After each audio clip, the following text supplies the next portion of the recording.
नमस्कार दोस्तों, मैं आपका अपने चैनल HVS स्टडीज़ में स्वागत करता हूं। इस वीडियो में आपके लिए 14 मार्च 2022 का करंट अफेयर लेकर आ गया हूं। साथ में हम स्टैटिक जीके और रिलेटेड करंट अफेयर का रिवीजन करते हुए चलेंगे। अगर आप इस चैनल पर पहली बार आए हो तो आपसे अनुरोध है, चैनल को सब्सक्राइब कर लीजिएगा। वीडियो अच्छी लगे तो वीडियो लाइक करके ज़रूर जाइएगा। लास्ट में आपके लिए क्विज़ रखा है, उस क्विज़ को ज़रूर सॉल्व कीजिएगा।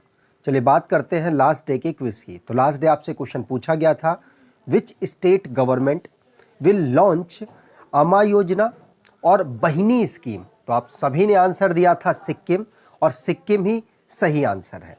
आप सभी ने आंसर सही दिया था और डिटेल में दिया था। आज के पहले क्वेश्चन की बात करें तो आज का पहला क्वेश्चन है, विच स्टेट गवर्नमेंट अनाउंस्ड मुख्यमंत्री चा श्रमिक कल्याण प्रकल्पा स्कीम। तो आंसर यहां पर हो जाएगा, मुख्यमंत्री चा श्रमिक कल्याण प्रकल्पा स्कीम को लॉन्च किया है त्रिपुरा के द्वारा, जो कि चाय बागान में काम करने वाली जो मेनली महिलाएं हैं उनके लिए ये स्टेप उठाया गया है। ठीक है, चलिए यहाँ पर बात की जाए और वहाँ पर जितने जो वर्कर हैं उनको भी ध्यान में यहाँ पर रखा गया है।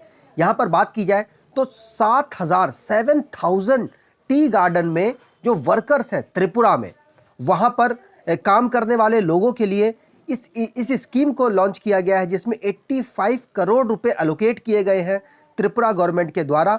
स्कीम का नाम है मुख्यमंत्री चा श्रमिक कल्याण प्रकल्पा। याद रखिएगा, पूछा जा सकता है। यहाँ पर बात की जाए, क्योंकि जब टी की बात आती है तो वेस्ट बंगाल दिमाग में आता है, असम दिमाग में आता है, लेकिन त्रिपुरा नहीं आता। त्रिपुरा की स्कीम है ये। बात की जाए त्रिपुरा की कैपिटल, इसकी कैपिटल है अगरतला। इसके चीफ मिनिस्टर है बिप्लब कुमार देव और गवर्नर है सत्यदेव नारायण आर्य। जो भी स्टेट संबंधित करंट अफेयर बना है उसको रिवाइज कर लेते हैं। जैसे पहला क्वेश्चन पढ़ लिया, दूसरा क्वेश्चन तमिलनाडु से है। तमिलनाडु में largest floating solar power project को स्टार्ट किया गया, यहाँ के जो चीफ मिनिस्टर है स्टालिन के द्वारा। हरियाणा की गवर्नमेंट ने मातृशक्ति उद्यमिता स्कीम को लॉन्च किया है। सिक्किम की स्टेट गवर्नमेंट ने अमा योजना बगनी स्कीम को लॉन्च किया है। बहिनी स्कीम को, माफ कीजिए, बहिनी स्कीम को लॉन्च किया है। तेलंगाना जो कि पर कैपिटा नेट स्टेट में 2022 में टॉप पर रहा। राजस्थान की गवर्नमेंट ने camel protection and development policy को लॉन्च किया और इसके लिए पैसा भी एलोकेट किया। अगले क्वेश्चन की बात करें तो वी डेमो डेमोक्रेसी रिपोर्ट 2022 जारी हुई, जिसमें what is rank of India. तो डेमोक्रेसी की एक रिपोर्ट जारी हुई जिसमें भारत की रैंक आपसे पूछी जा रही है। तो आंसर यहां पर हो जाएगा, भारत की रैंक इसमें 93 बताई गई है। आपको ध्यान रखना है, टोटल 179 देशों में। तो भारत की rank V Dem institute at Sweden university के अकॉर्डिंग डेमोक्रेसी रिपोर्ट में 193 रही 179 देशों में। यहां पर बात की जाए तो पहले पोजीशन पर स्वीडन, दूसरे पर डेनमार्क, तीसरे पर नॉर्वे, फिर कोस्टा और न्यूजीलैंड का नंबर भी आता है। भारत की यहां पर बात की जाए तो भारत की रैंक 93 रही, 179 टोटल कंट्रियों को यहां पर इन्होंने कंसीडर किया था। और पड़ोसी देशों की बात की जाए तो भारत की रैंक काफ़ी खराब रही बाकी सब पड़ोसी देशों के अकॉर्डिंग। श्रीलंका की इसमें 88 रही, नेपाल की 71 रही, भूटान की 65, लेकिन पाकिस्तान से बहुत बढ़िया रही, जिससे पाकिस्तान की रैंक यहाँ पर 117 थी, 117 पाकिस्तान की यहाँ पर रैंक थी। आगे बात करें, जो भी रिपोर्ट और रैंकिंग से करंट अफेयर बना है उसको रिवाइज कर लेते हैं। जैसे पहला क्वेश्चन पढ़ लिया, दूसरा Skoch state of governance ranking 2021 जारी हुई, जिसमें आंध्र प्रदेश दोबारा से टॉप कर गया है। एसडीजी इंडेक्स 2021 में भारत की रैंक 120 रही, आपको ध्यान रखना है, टॉप किया था डेनमार्क ने। नाइट फ्रैंक की रिपोर्ट जारी हुई, जिसमें भारत में यह बताया गया कि तीसरे नंबर में बिलियनियर्स की पॉपुलेशन है, पहले पर यूएसए का नंबर आता है। इंटरनेशनल आईपी का मतलब इंटेलेक्चुअल प्रॉपर्टी की बात की जा रही है। इंटेलेक्चुअल प्रॉपर्टी इंडेक्स 2022 जारी हुई, जिसमें भारत की रैंक 43 रही। इंडिया बिजनेस रैंक में 5th रैंक पर रहा Bharat. Concern for climate change में, मतलब यहाँ के बिजनेस कितने कंसर्न है क्लाइमेट चेंज को लेकर। ग्लोबल एंटरप्रेन्योरशिप मॉनिटर 2021-2022 जारी हुई, जिसमें भारत की रैंक 4th रही। इंडिया की रैंक 46 रही EIU डेमोक्रेसी इंडेक्स में। ये इंडेक्स जो डेमोक्रेसी की है ये VDEM के द्वारा जारी की गई, और जो यहाँ पर मैंने आपसे बात की है वो EIU के द्वारा जारी की गई, जिसमें भारत की रैंक 46 रही। टॉम ट्रैफिक इंडेक्स रैंकिंग 2021 में मुंबई 5वें नंबर पर, दुनिया में 5वें नंबर पर मोस्ट कंजेस्टेड सिटी रहा है। आगे बात करें, अगर आप स्टैटिक जीके की ई बुक परचेज करना चाहते हैं तो इस ई बुक को परचेज कर सकते हैं। ऑलमोस्ट सारे टॉपिक यहां पर कवर किए गए हैं, डिस्क्रिप्शन बॉक्स में लिंक है, वहां से आप इसको परचेज कर पाएंगे। अगले क्वेश्चन की बात करें, मोस्ट इंपॉर्टेंट क्वेश्चन है ये। The Hungarian parliament has elected whose as first female president. तो पहली फीमेल प्रेसिडेंट हंगरी में, हंगरी की पार्लियामेंट में कौन बनी है? तो आंसर यहां पर हो जाएगा, हंगरी की पार्लियामेंट के द्वारा इलेक्ट किया गया है पहली प्रेसिडेंट को। इनका नाम है कैटलीन नोवाक। क्या? Catelyn Novak. याद रखेगा, किसी भी तरीके से लिंक करके आप याद कर सकते हैं। यहां पर बात की जाए तो हंगेरियन की पार्लियामेंट, मतलब हंगरी की पार्लियामेंट ने अपनी पहली फीमेल प्रेसिडेंट को चुना है, जिनका नाम कैटलीन नोवाक है, और ये जगह लेंगी जोनास एडर की। याद रखिएगा, जो कैटलीन नोवाक है ये फिड्ज पार्टी से बिलोंग करती हैं, जो राइट विंग है, और इन्होंने पीटर रोना को हराया है, जो कि इकोनॉमिस्ट पार्टी से बिलोंग करती थी। हंगरी की बात की जाए तो इसकी कैपिटल बुडापेस्ट है, और इसकी करेंसी फोरेंट है, हंगेरियन फोरेंट। आगे बात करें तो जो भी इंटरनेशनली करंट अफेयर बना है उसको रिवाइज कर लेते हैं। पहला क्वेश्चन पढ़ लिया। दूसरा, IMF ने 1.4 बिलियन डॉलर की इमरजेंसी फंड दिया है यूक्रेन को, जिससे कि वो अपनी जो हालत है उससे उभर सके। ईरान, जो कि सेकेंड मिलिट्री सैटेलाइट नू-2 का सक्सेसफुली टेस्ट कर चुका है। रशिया को दुनिया में सबसे ज़्यादा सैंक्शन्ड कंट्री माना गया है, और 2022 में उसमें काफ़ी ज़्यादा सैंक्शन लगे क्योंकि यूक्रेन में उसने हमला कर रखा है। Hybrid from United nation environment assembly Nairobi Kenya में ऑर्गेनाइज कराई गई। स्टडी इन इंडिया मीट 2022 को ढाका बांग्लादेश में ऑर्गेनाइज कराया गया। मोबाइल वर्ल्ड कांग्रेस 2022 को स्पेन की एक सिटी बार्सिलोना में ऑर्गेनाइज कराया गया। स्विस, जो कि पहली एयरलाइंस बना है दुनिया की जिसने सोलर एविएशन फ्यूल को यूज किया है। US, यूरोपियन यूनियन और UK ने एलिमिनेट कर दिया है रशिया के बैंक्स को स्विफ्ट से। आगे बात करें, अगला क्वेश्चन है, who is named as CEO of Colgate Palmolive India. तो आंसर यहां पर हो जाएगा कोलगेट। आपने सुना होगा, बहुत ज्यादा टूथपेस्ट वगैरह इसके आते हैं। तो कोलगेट पाल्मोलिव इंडिया, इसके CEO किसको बनाया गया है? तो आंसर यहां पर हो जाएगा प्रभा नरसिम्हन। प्रभा नरसिम्हन इनको बनाया गया है। आपको ध्यान रखना है, इनका नाम पूछा जा सकता है, रेगुलर रिवीजन के माध्यम से आपको याद कराने की कोशिश यहां पर की जाएगी।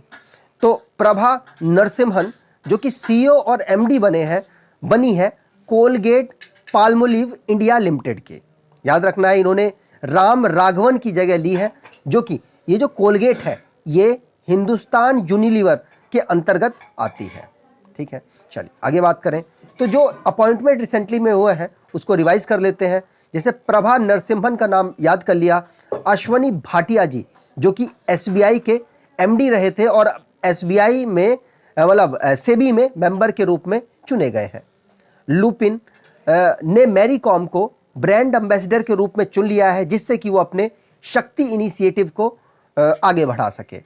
टी राजा कुमार, जो कि प्रेसिडेंट चुने गए हैं FATF के, मतलब फाइनेंशियल एक्शन टास्क फोर्स के। SBI के DMD मतलब डिप्टी मैनेजिंग डायरेक्टर चुने गए हैं नितिन कुग, जो कि उज्जीवन स्मॉल फाइनेंस बैंक में CEO के पद पर काम कर रहे थे। विद्या बालन जी को ब्रांड एम्बेसडर बनाया गया है भारतीय एक्सा लाइफ इंश्योरेंस का। जो हमारी जेट एयरवेज है उसके CEO बने हैं संजीव कपूर जी। अक्षय विधानी जी CEO बने हैं यशराज फिल्म्स के। ये सारे जो अपॉइंटमेंट्स हैं आपको ध्यान रखने हैं, रिवीजन रेगुलर करते रहेंगे तो आपको याद भी रहेंगे। अगले क्वेश्चन की बात करें, which minister unveils the book title role of labour in the India development.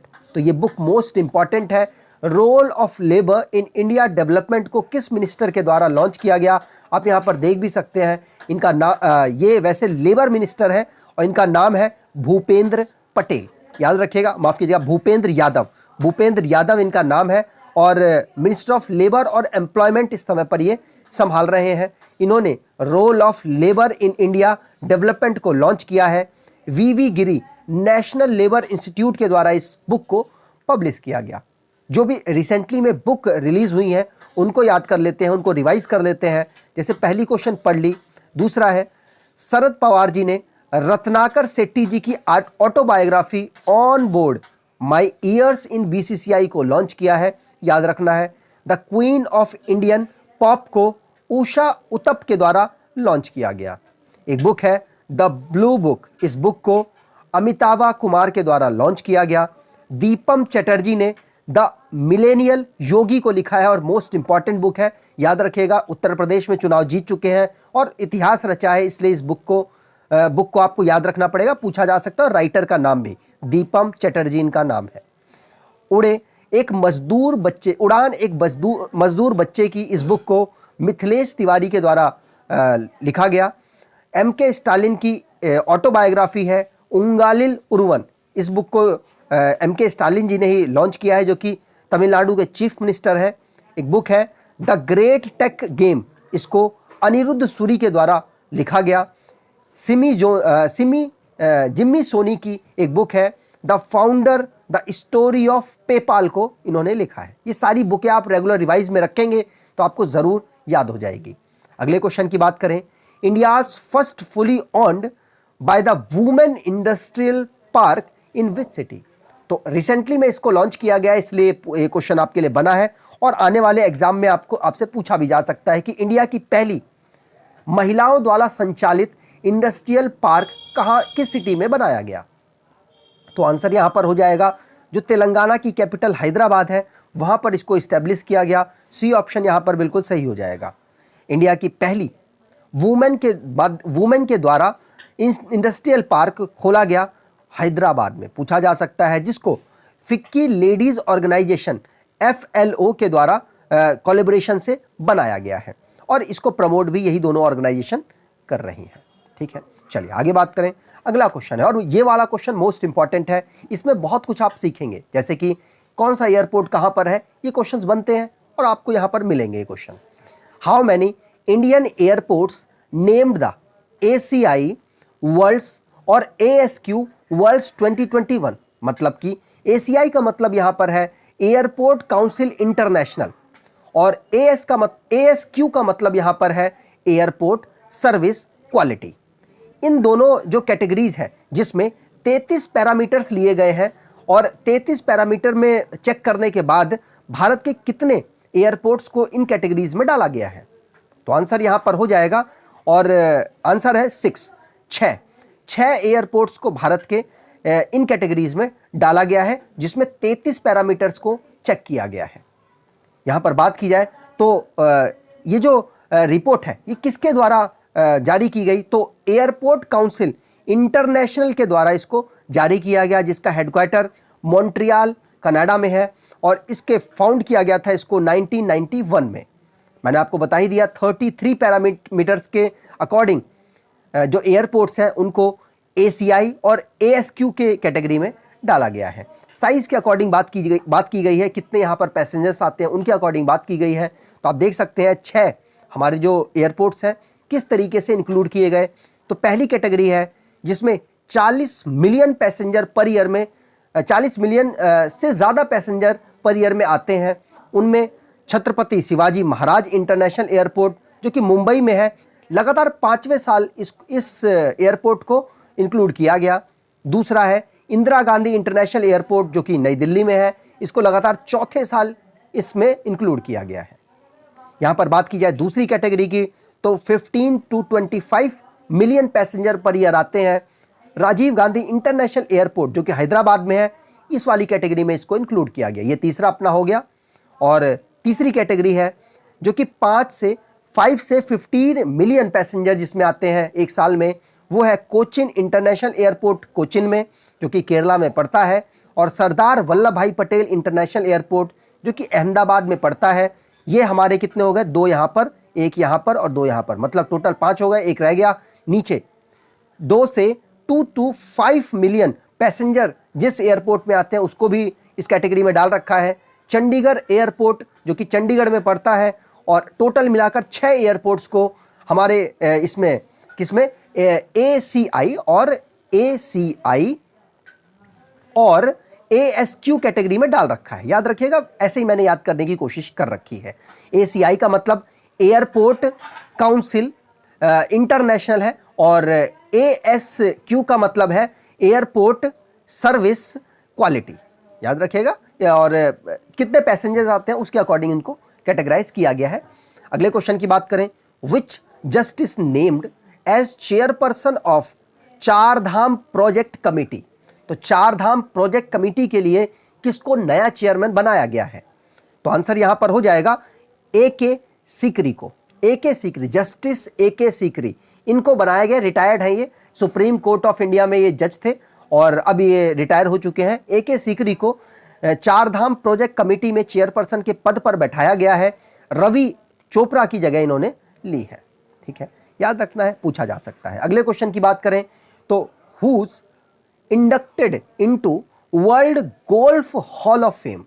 तो आंसर हो जाएगा, गोल्फ के बहुत बड़े प्लेयर हैं, अमेरिका से बिलोंग करते हैं, इनका नाम है टाइगर वुड। टाइगर वुड को world golf hall of fame में शामिल किया गया है। आपसे पूछा जा सकता है, इनका नाम याद रखिएगा, अमेरिका से ये बिलोंग करते हैं, मतलब होम टाउन है इनका अमेरिका, और काफ़ी ज़्यादा पैसा वैसा कमाते हैं।